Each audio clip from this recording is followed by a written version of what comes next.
नारी शक्ति के बिना हर नर है अधूरा, अपने संघर्ष से करती है हर काम वो पूरा। सुबह से ही हमारे साथ इस मंच को साझा कर रही है नारी शक्तियाँ, और उन्हीं का एक उदाहरण है हमारे साथ रुखसार रहमान जी। आपका बहुत बहुत स्वागत है। चर्चा करूँगी मैं, शुरुआत मेरी पहली लाइन होगी अंबेडकर की। डॉक्टर अंबेडकर ने कहा था कि यदि किसी समाज की अगर हम प्रगति के बारे में जानना चाहते हैं तो उस समाज की स्त्रियों की स्थिति के बारे में जानें, क्योंकि कोई भी समाज की जो स्त्री होती है वो आधी आबादी होती है, और इसीलिए ये कहा जा सकता है कि स्त्रियां किसी समाज की आधी आबादी है, और बिना इन्हें साथ लिए कोई भी समाज अपनी संपूर्णता से बेहतर नहीं कर सकता।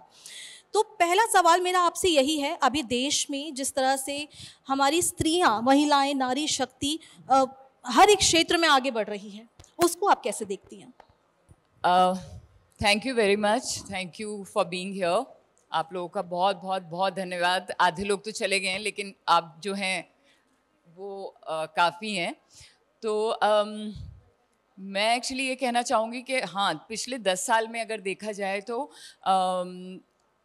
औरतों ने बहुत ज़्यादा तरक्की की है, और एक्चुअली सिर्फ इस एक पर्टिकुलर फील्ड में नहीं, स्पोर्ट्स में, एजुकेशन में, एंटरटेनमेंट में, हर जगह बहुत तरक्की की। अब अगर आप देखें तो पहले कहाँ सुनने को मिलता था कि किसी वुमन रेसलर ने जीता है कुछ, या इस तरह कहाँ सुनने को मिलता था। लेकिन आजकल ये है कि औरतें काफ़ी ज़्यादा एक तो एक्टिव हो गई हैं, और उनको समझ में आने लगा है कि हमारे लिए क्या बेहतर है।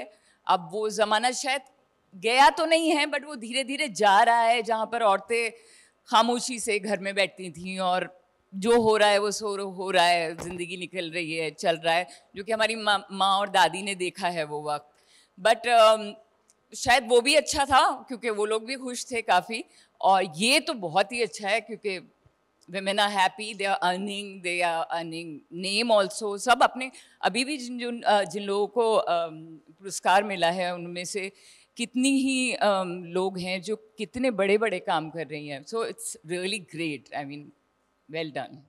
अगर मैं आपकी जर्नी की बात करूं तो यूपी के रामपुर से आप हैं, वहां से निकलकर आप मुंबई गई, वहां नए लोगों के बीच में, नए शहर में कितने चैलेंजेस आपको फेस करने पड़े? क्योंकि 90s के ज़माने की बात कर रही हूँ मैं, तो क्या क्या चैलेंजेस आपने फेस करे? तो मैं बहुत छोटी थी, मतलब मैं 9th स्टैंडर्ड में थी जब मैंने अपनी पहली फिल्म की है। तो रामपुर समझ लीजिए उस वक्त कैसा होगा। लेकिन क्योंकि मेरे जो फादर थे वो IAS ऑफिसर थे, तो हम लोग के घर में काफ़ी ये था कि अच्छा चलो ठीक है कर लो। सो एक छोटे शहर की लड़की जब बड़े शहर में जाती है, एक तो वहाँ के तौर तरीके देख के मतलब मुझे समझ में ही नहीं आया ये क्या शहर है, ये क्या हो रहा है, लोग क्या कपड़े पहन रहे हैं, लड़कियाँ ऐसे कपड़े क्यों पहन रही हैं। वो आउट ऑफ प्योर इनोसेंस, क्योंकि हमने अपने यहाँ नहीं देखा था ये। तो और हम लोगों का ये था कि एक छोटे शहर का बच्चा जो होगा वो बड़े शहर के बच्चे से हमेशा थोड़ा सा एक I don't know what you would call it, but वो थोड़ा सा सहमा सा रहता है। तो एक वो चीज़ थी मेरे अंदर। और फिर उम्र की भी बात थी। अब तो खैर 15-16 साल के बच्चे बहुत स्मार्ट हो गए हैं, बट हमारे ज़माने में शायद 15-16 साल के बच्चे, आप सभी याद कीजिए आप 15-16 साल में कैसे थे। तो वो चीज़ बहुत ओवरकम करनी थी। लेकिन उस चीज़ को जो काट कहते हैं, उस चीज़ की काट ऐसे हुई कि जब कैमरा में फेस करती थी तो मुझे लगता था ये तो बस जन्नत है। सो वो जो चीज़ मुझे कॉन्फिडेंस देती थी, वो जो दूसरी चीज़ थी उसको काट देती थी। तो चैलेंजेस थे थोड़े बहुत बड़े शहर छोटे शहर के, बट ऑल इन ऑल बहुत अच्छा रहा। ऐसी फिल्म में आती थी जिसमें महिलाओं के रोल होते थे माँ के, बेटी के, प्रेमिका के, हीरो लड़ता था महिलाओं के लिए, पर आज लड़कियां लड़ रही है खुद के लिए। तो इस चीज़ को आप कैसे देखती हैं? देखिए, एक ज़माना था जब मदर इंडिया, मुगले आज़म और काफ़ी इस तरह की फिल्में बनती थी जहाँ पर औरत जो होती थी वो प्रोटैगनिस्ट होती थी और काफ़ी चीज़ें करती थी। फिर एक दौर आया जब, जैसा कि आपने कहा कि हीरो सब कुछ कर लेता था, तो अब वो एक्चुअली वक्त फिर से चेंज हुआ जब टीवी आया। हालांकि हम कहते हैं कि बहुत रिग्रेसिव होता है टीवी, उसमें औरतों को ऐसे दिखाते हैं, ऐसा करते हैं, वैसा करते हैं, लेकिन टीवी जो है, जो जितना भी अब चल रहा है वो औरतों की वजह से ही चल रहा है, क्योंकि औरतें ही उसमें मेन है और औरतें ही उसे देखती हैं। उसके अलावा जो फिल्म्स हैं उसमें भी आप देखिए तो अगर आप वेब शोज़ में देखिए या फिल्म्स में देखिए, अब जो किरदार हैं औरतों के वो काफ़ी इंपॉर्टेंट होने लगे हैं, चाहे वो छोटे हों लेकिन वो बहुत इंपॉर्टेंट होने लगे हैं। सो या इट्स अ गुड स्टेप। अगर हम फिल्म इंडस्ट्री की बात करें, क्योंकि आपने 90s में फिल्मी दुनिया में कदम रखा था, तब के और आज के समय में क्या बदलाव देखने को मिल रहा है? फीमेल को कितना वहाँ पे तवज्जो दी जाती है? नहीं, अब तो मतलब it's a 360 degrees turn.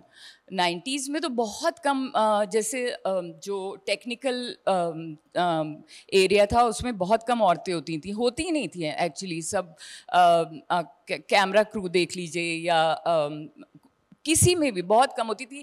Hair एक ऐसा डिपार्टमेंट होता था जिसमें औरतें होती थी। अब तो I see a lot of girls, a lot of women, और ख़ास तौर पे कम एज की लड़कियां भी कर रही हैं, और आफ्टर 40s या 50s में जो हैं औरतें वो भी काम कर रही हैं। तो 90s से अभी तक तो बहुत ज़्यादा अच्छा चेंज आया। फीमेल कैरेक्टर्स जो अब आ रहे हैं, जो फीमेल रोल्स आ रहे हैं, उसमें थोड़ा एडवेंचर है, थोड़ा ड्रामा है। और उरी में जो आपने इंडियन एजेंट का रोल निभाया था उसमें भी आपने एक्शन किया, तो कैसे लगा वो एक्शन करके और कितना मुश्किल था, कितना टफ था आपके लिए? वो क्या हुआ कि वो जो कैरेक्टर कर रहे थे एक्टर, उन्होंने पहन रखा था बंद गला। तो वो बंद गला का जो फैब्रिक था वो इतना मतलब रफ था कि मेरे नाखून जो थे वो उल्टे हो गए थे। और पहले जब हम लोग कर रहे थे तो डायरेक्टर कहने लगे कि अच्छा नहीं लग रहा है और ये है। फिर उन्होंने उस एक्टर से बात की, उन्होंने कहा ठीक है आप मुझे मार दीजिए। मैंने कहा आप सोच लीजिए इस बारे में। बोले नहीं नहीं, अरे आपका हाथ तो ऐसे सुंदर, अच्छा लगेगा, ये लगेगा। मैंने कहा ठीक है, अब आप ठीक है। डायरेक्टर से मैंने पूछा, उन्होंने कहा हाँ या यू गो एड। तो फिर मैंने मारा और जब मैंने मारा उसके रीटेक हुए तो 6 एक बार, उसके बाद 2 रीटेक के बाद वो कहते हैं कि मैम से कहना कि प्लीज मारे नहीं अब। तो हाथ मेरा अच्छा खासा तगड़ा पड़ता है। तो हाँ, टफ तो होता है ऐसी चीज़ें, क्योंकि आपको एक कैमरे के एक दायरे में रह के बहुत सारी चीज़ें करनी होती हैं, और हर चीज़ का ध्यान रहता है। आप क्या कर रहे हो, कैसे कर रहे हो, आपका को एक्टर क्या कर रहा है। तो हाँ, और मज़ा तो बहुत आता है। कई ऐसी मूवीज़ है जिसमें, जैसे मान लीजिए क्वीन है, हाईवे है, पिंक है, थप्पड़ है, इनमें ऐसे जो बातें की गई है वो महिलाओं को लेकर बात की गई है। महिलाएं अपने लिए लड़ रही हैं, तो महिलाओं की आवाज़ उठाई जा रही है इन फिल्मों में। आपको क्या लगता है, ऐसी फिल्में और बननी चाहिए? Of course, like 100%। आप लोगों को क्या लगता है, ऐसी फिल्में बननी चाहिए या नहीं? बननी चाहिए ना, ऑफ कोर्स।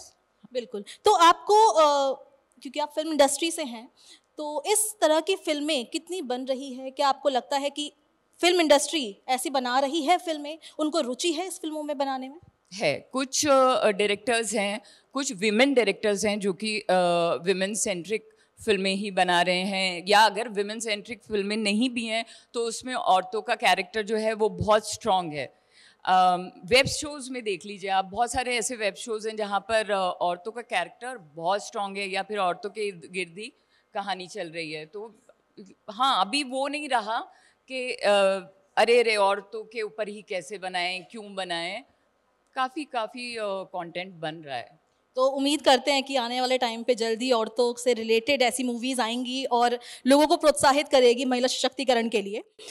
एक सवाल मेरा ये भी है, क्योंकि फिल्म प्रोड्यूसर्स और डायरेक्टर्स के बारे में अगर मैं बात करूं, तो जो फीमेल ओरिएंटेड मूवीज़ होती है, तो क्या ऐसा आपको लगता है कि वो रुचि रखते हैं इन सब चीज़ों में, या उनको लगता है कि नहीं, अगर इसके बदले शायद हीरो होता तो मूवी ज़्यादा चलती? क्या ऐसा आपने कुछ देखा है? देखिए, ये तो एक बहुत मतलब कटु सच है, जिसे कहते हैं कि है कि आप हमारी इंडस्ट्री में या हमारे देश में समझ लीजिए, हीरो का एक बहुत बड़ा वो है कि भाई ये हीरो है तो इसी की वजह से फिल्म चलेगी। लेकिन अब क्या है कि वो थोड़ा थोड़ा कम हो रहा है, क्योंकि जिन फिल्मों का आपने नाम लिया वो फिल्मों ने बहुत अच्छा बिजनेस किया है। तो अब ये है कि वो समझ लीजिए जैसे पहले 100% वो होता था, तो अब 70-30 हो गया है। तो आने वाले वक्त में जैसे जैसे अच्छा कंटेंट बनेगा, जैसे जैसे औरतों के साथ अच्छी फीमेल एक्टर्स के साथ अच्छी फिल्में बनेंगी, तो फिर ये रेशियो भी कम होता जाएगा ना। हो सकता है कि उल्टा हो जाए, 70-30 इधर हो जाए। कई लोग ऐसे हैं जो ये कहते हैं कि फेमिनिज्म के नाम पे उनके ऊपर चीज़ें थोपी जाती है, ज़बरदस्ती लड़कियां गलत फ़ायदा उठाती है। वहीं एक तबका ऐसा भी है जो ये सोचता है कि नहीं, फेमिनिज्म होना चाहिए, महिला सशक्तिकरण होना चाहिए महिलाओं के उत्थान के लिए। तो इसको आप कैसे देखती हैं? देखिए, मेरा मानना यह है कि मैं शायद ओल्ड स्कूल से हूँ, क्योंकि मैं 90s का किड रही हूँ, तो और छोटे शहर में मेरा पली बड़ी हूँ, तो अभी भी मेरी सोच थोड़ी सी ओल्ड स्कूल है। और मेरा ऐसा मानना है कि जहाँ पर हम लोग अपनी बेटियों को, अपनी बहनों को एक स्ट्रेंथ देते हैं, उसके साथ साथ उन्हें ये भी समझ देना चाहिए कि अपनी स्ट्रेंथ को वो किस तरह से यूज़ करें। फिर अगर वो स्ट्रेंथ को गलत तरीके से यूज़ करने लगेंगी तो उनमें या किसी और में फ़र्क क्या रह जाएगा।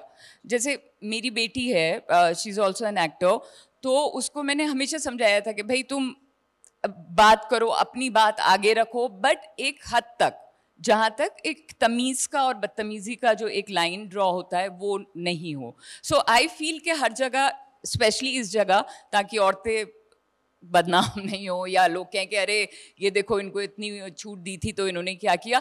आई फील कि एक बैलेंस होना चाहिए। तो पेरेंट्स का फ़र्ज़ है वो उनको बताएं कि भाई देखो ये गलत होता है, ये सही होता है। एंड आई फील शायद एक उनका नाम मैं भूल गई, उन्होंने बहुत अच्छी बात कही थी कि और मतलब माँओं को अपनी बेटियों का और बेटों का भी ऑफ कोर्स दोस्त होना चाहिए। तो मैं अपने एक्सपीरियंस से कहती हूँ कि मैंने हमेशा अपनी बेटी को अपना दोस्त बनाए रखा। I was a single parent, तो उससे ये फ़ायदा हुआ कि उसने जो गड़बड़े की वो तो की लेकिन मुझे पता था कि ये गड़बड़ हो गई है, तो but I am there to handle whatever is happening. तो वो बहुत इम्पॉर्टेंट रहता है। बच्चा अगर कोई गलती करता है तो वो बजाय पराए किसी इंसान से कहने के या किसी परेशानी में पड़ने के, बेहतर है कि वो घर आके अपनी माँ को या अपने फादर को बताए कि ये हुआ है। अभी भी ना कई ऐसे ऑक्यूपेशंस हैं, कई ऐसी चीज़ें हैं जिसमें कोई किसी लाइन में कोई जाना चाहता है, जैसे एक्टर एक्ट्रेस भी अगर कोई बनना चाहता है, तो बहुत से समाज में बहुत लोग होते हैं जो ये बोलते हैं अरे क्यों बन रही है।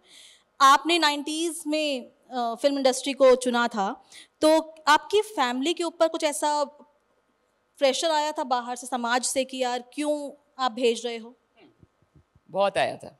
क्योंकि अभी आपकी बेटी भी है फिल्म इंडस्ट्री में, वेब बट सीरीज भी करती है। वो ये है कि she is born and brought up in Mumbai, तो वो मुंबई में है, बड़ा शहर है, चीज़ें डिफरेंट हैं, तो कोई और आजकल तो इतना वो हो गया है कि अब लोग चाहते हैं कि वो फिल्म इंडस्ट्री में जाएं, उनके बच्चे फिल्म इंडस्ट्री में जाएं या वेब शोज़ करें या टीवी करें।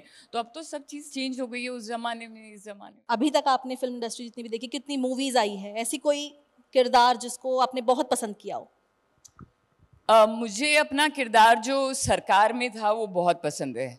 बहुत दिखाया है कि वो बहुत नाजुक और बहुत एकदम डरी हुई वाइफ है, लेकिन जब उसको एक डिसीजन लेना होता है तो शी बिकम सो स्ट्रॉन्ग कि she goes against her husband. I mean husband बुरा था इसलिए she went against him, but या I like my character in सरकार। कोई ऐसी महिला जिनसे आप इंस्पायर्ड हो और उनका किरदार आप निभाना चाहते हो? तो मेरी दादी जो थी उनसे स्ट्रॉन्ग औरत मैंने ज़िंदगी में नहीं देखी अपनी, और समझदार। ये मैं उनका दियावा हार पहनी हुई हूँ, ये कम से कम शायद 80-90 साल पुराना होगा। Thank you. बहुत समझदार थी, बहुत स्ट्रॉन्ग औरत थी, मतलब नॉट ओनली कि फिजिकल वाइज वो स्ट्रॉन्ग थी, बट जैसे मोहल्ले के लोग उनसे राय लेने आते थे, मशवरा देती थी वो। तो उनका जो कैरेक्टर है वो अगर मुझे कभी मिलेगा तो या I would love to play that part. She was amazing. मतलब वो शायद 85-87 साल की थी, हम लोग के साथ वो बैडमिंटन खेलती नहीं, फिल्म देखने जाते थे हम लोग सब मिलके। Yeah, she was very strong and she was strong in her head also. वो ही थी जिन्होंने मेरे पापा से कहा था कि अब तुम अपनी बेटी को एक बार लेके गए हो वहाँ पर बॉम्बे इंडस्ट्री में, अब इसको सक्सेसफुल ही करा के वापस आना। she was okay with it. She was more than happy actually. आपके किरदार के अलावा बाकी मैं और किसी फिल्म की बात करूँ तो सबसे अच्छा किरदार आपको किसका लगा, जो एकदम मजबूत महिला कही जाए या महिला सशक्तिकरण की जिसको मिसाल कहा जाए फिल्म में? I think Mother India. Mother India, या कमाल है। आज भी मैं वो फिल्म देखती हूँ तो मैं बहुत रोती हूँ। और क्या मतलब अच्छी तरह से उनका कैरेक्टर बांधा है कि वो बहुत खूबसूरत वाइफ भी हैं, बहुत एक काम करने वाली औरत भी हैं, और वक्त पड़ने में वो कैसे अपने मतलब अपनों के अगेंस्ट हो जाती हैं because she has her principles. Very very very nice film, I love that film. आपके लिए महिला सशक्तिकरण क्या है? आपके लिए महिला सशक्तिकरण क्या है? मेरे लिए महिला मैंने देखिए, एक तो मैं खैर ये टाइम नहीं है और ये वक्त नहीं है कि मैं आपके साथ जो मेरे ज़िंदगी के एक्सपीरियंस हुए हैं वो शेयर करूं, लेकिन ये है कि हाँ, जितनी भी मेरी ज़िंदगी है इसमें मैंने बहुत सारी चीज़ें देखी हैं, पर्सनल चीज़ें देखी हैं बहुत। तो महिला शक्तिकरण से मेरा सिर्फ मेरे दिमाग में जो चीज़ आती है वो ये आती है कि औरतें एक तो मजबूत रहें, और औरतें एक तो लड़कियां जब हम छोटे थे, मैं उस हिसाब से बता रही हूँ कि बहुत घबरा जाती हैं, एंग्शियस हो जाती हैं, बहुत उनको लगता है सिक्योरिटी की ज़रूरत है। जैसे मुझे आज भी लगता है कि भाई एक मर्द होगा मेरी ज़िंदगी में तो मैं सिक्योर हूँ। तो वो शायद एक दिमाग, एक सबकॉन्शियस चीज़ है जो हमें हमेशा हमने देखी है या अपने माँ बाप की देखी है और फैमिली में देखा है। तो मुझे ऐसा लगता है कि लड़कियों के दिमाग से वो चीज़ निकल जाए। इट डजंट मीन कि कोई शादी नहीं करे बट मेरा मतलब है कि वो ऐसे हो जाए स्ट्रॉन्ग कि उन्हें लगे कि हाँ, हम ये काम कर सकते हैं। If my husband is not at home I can do this. अगर मेरा बेटा नहीं है तो मैं ये काम कर सकती हूँ। तो वो है वो। और जो मैंने बैलेंस की बात की थी वो बहुत इम्पॉर्टेंट है, क्योंकि जिस दिन बैलेंस आ जाएगा महिला शक्तिकरण में, उस दिन लोग बोलना बंद कर देंगे कि भाई औरतें तो फेमिनिज्म का बात करके फ़ायदा उठाती हैं उसका। तो वो बैलेंस ज़रूर आना चाहिए। अभी भी ना कई महिलाएं ऐसी है जो अपने लिए खुद लड़ जाती है, लेकिन फिर भी बहुत लोग ऐसे जिनके मन में अभी भी पुरुष प्रधान समाज के बारे में ये वर्ड है कि नहीं भैया, अगर लड़का नहीं है तो कुछ नहीं हो पाएगा। तो इसको आप कैसे देखती हैं? वो इतने सालों की दिमाग, वो बुरी बात नहीं है। देखिए, वो इतने सालों से हमने जो चीज़ देखी है अपने मतलब दादी दादा के टाइम से, अपने माँ बाप के टाइम से, तो वो गलत बात नहीं है। हमारा इंडियन जो कल्चर है वो ऐसे ही चला आ रहा है। अब उसको चेंज होते होते थोड़ा टाइम तो लगेगा ना, और वो बुरी बात नहीं है।